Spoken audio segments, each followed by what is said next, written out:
Nano, quick tutorial. Nano is an easy-to-use text editor for the terminal. If you're new to the terminal and need to edit files, this is for you. Let's open a terminal. Let's open Nano. Type Nano, then enter. We are now in Nano. At the top, we see a title bar. At large, we see an empty text buffer with the cursor ready for text input. At the bottom, we see a status line, and below, a panel of actions with key bindings.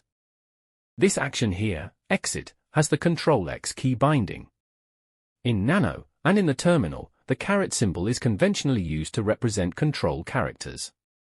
Let's exit Nano by typing Ctrl-X. That's holding down the Control key and the X key together. We have now closed Nano. Let's go back into Nano. If we type Ctrl-G to invoke the help action, we bring up Nano's help text. Here, we can see another set of actions and key bindings. Using Ctrl-N and Ctrl-P, we can scroll through the text. You'll also see key bindings written like M-something. M- represents the Alt key. It used to represent the meta key on older 70s keyboards.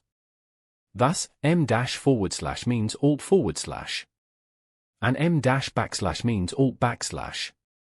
Let's close this help text with Ctrl-X. Now, let's edit some text. Type any text, and Nano will hold it in this temporary text buffer for you. Use the arrow keys to navigate around, and backspace to delete text. To save the contents of your text buffer, you need to write it to a file. This is what the write out action is for. Type Ctrl-O and Nano will prompt you for a file name. Give it a file name. For example, type demo.txt, then enter. Our content is now saved to disk. Let's type Ctrl-O again. Here again, we have a help action. If we invoke it with Ctrl-G, we get help text specifically for the write-out context. Again, using Ctrl-N and Ctrl-P, we can scroll through the text. And with Ctrl-X, we can close the help text. Let's cancel this write-out context with Ctrl-C. Let's make some more text edits, then try to exit with Ctrl-X. Since you now have unwritten changes, Nano will ask if you want to save the modified buffer.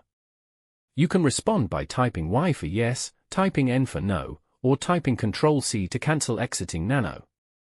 Let's respond with no and exit Nano. From the terminal's shell, you can run Nano with a file name argument. Any new or existing file can be specified. When you open a file in this manner, Nano will use that file name in the title bar. When you try to write out, Nano will pre-fill the file name to write out to. When writing out, you can also use Ctrl-T to browse files and select a file to write out to. That's all for now. Those were the absolute basics for using Nano. As you can see, Nano is pretty simple and intuitive, and you probably notice some interesting actions, like read file, where is, replace, etc. You can learn and play with all of these in your own time using the trusty help action. Nano is also configurable and has syntax highlighting, like for this markdown file here. You can learn more about Nano via the man pages. Or check out Nano's homepage for documentation online. Happy file editing!